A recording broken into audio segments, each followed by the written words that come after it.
रात के 2:30 थे। नाइट शिफ्ट के बाद मैं पैदल अपने घर की ओर लौट रहा था। वाहन न होने के कारण बीते 1-1.5 साल से महानगर की सूनी, ब्याहबान और लंबी सड़कें मेरी हमसफर बन चुकी थीं। इन सड़कों पर दिन में भले ही भीड़भाड़ रहती हो, मगर रात होते ही यह वीरान हो जाती थी। घनघोर अंधेरा, सड़क के किनारे झूलते पेड़ और कहीं कहीं जलती बुझती स्ट्रीट लाइटें इस माहौल को और भी रहस्यमयी बना देती थीं। मई की बेरहम गर्मी, माथे से छूता पसीना और अचानक चलने वाली ठंडी हवा। इस मौसम में जब हल्की ठंडक शरीर से टकराती तो अजीब सुकून मिलता। मैंने धीरे धीरे गुनगुनाना शुरू ही किया था कि अचानक मेरी नजर सड़क किनारे खड़ी एक अधेड़ महिला पर पड़ी। करीब 100-125 फीट की दूरी पर वह एक जगह स्थिर खड़ी थी। कंधे पर छोटा सा बैग लटका था, वहीं पैरों के पास भी एक ब्रीफकेस रखा हुआ था। सफेद प्रिंट वाली साड़ी, सिर पर पल्लू ढका हुआ, एकदम संभ्रांत महिला लग रही थी। लेकिन इतनी रात गए, वो भी इस सुनसान हाईवे पर।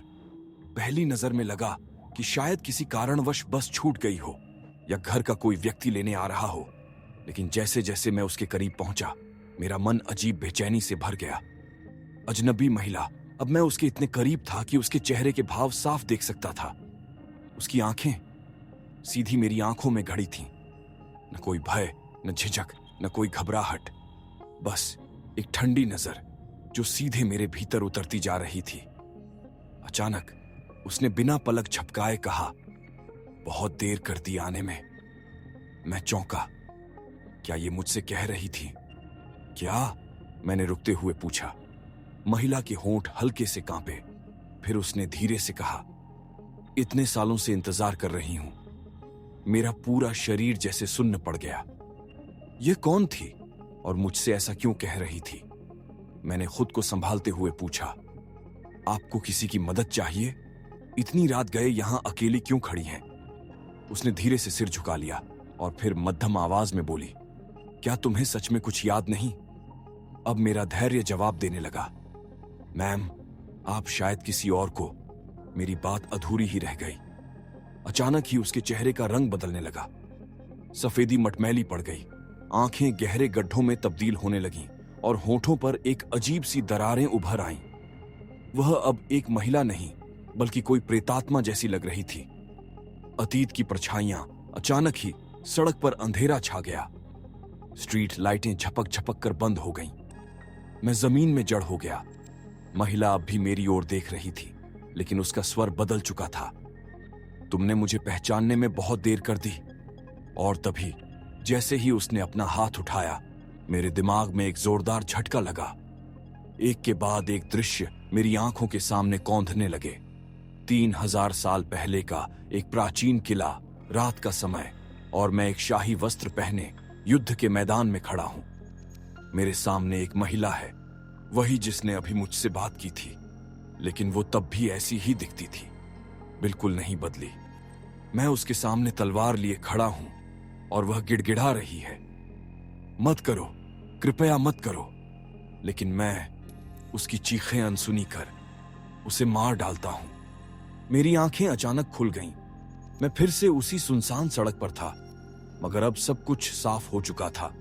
यह कोई साधारण महिला नहीं थी, यह वही आत्मा थी जिसे मैंने 3000 साल पहले निर्दयता से मार डाला था, और तब से वह मुझसे बदला लेने के लिए भटक रही थी।